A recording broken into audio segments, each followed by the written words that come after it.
kata ulama, apa yang diharapkan oleh manusia? Hidup di dunia tambah susah dan hidup di akhirat tambah dosa.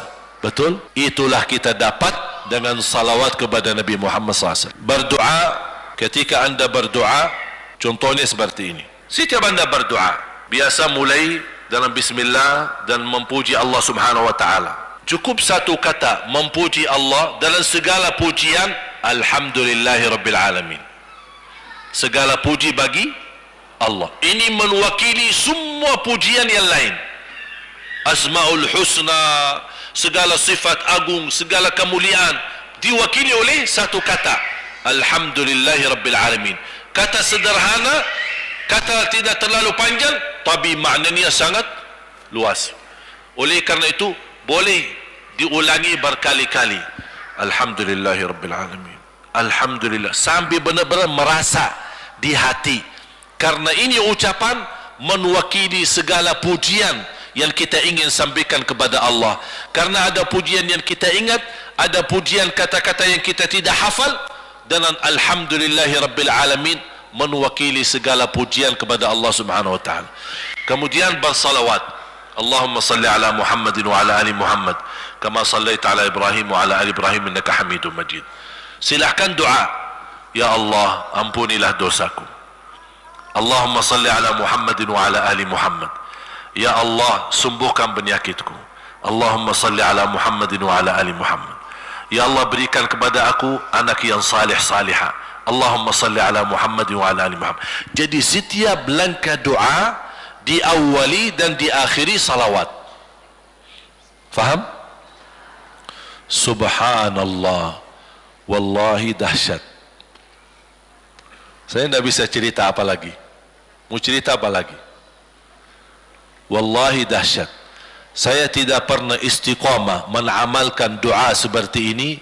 Alhamdulillah selalu terkabul. Bahkan nyata Allah kasih. Udah selesai.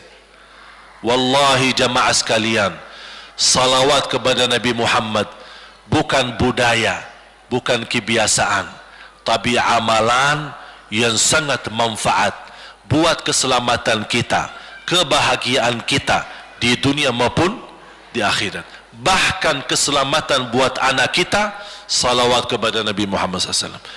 Terakhir, sekali lagi, ketika anda bersalawat, apa yang saya cerita tadi, tolong dihadirkan dalam fikiran.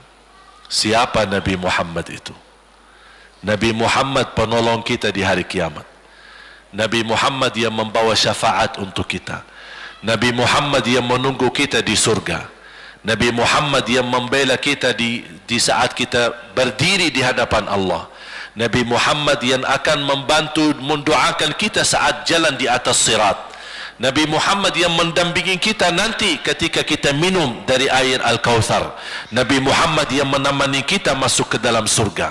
Nabi Muhammad yang tidak pernah lupa sama kita. Makanya ketika anda bersalawat dan membawa perasaan dan membawa penghayatan ini, insya-Allah jemaah sekalian akan terasa, ya Allah ternyata indahnya salawat kepada Rasul. Karena sudah kontak di hati. Apalagi kalau anda begitu salawat dan salam, Rasul jawab. Rasul jawab kita. Waalaikumsalam ibu. Tapi cuma kita tidak dengar.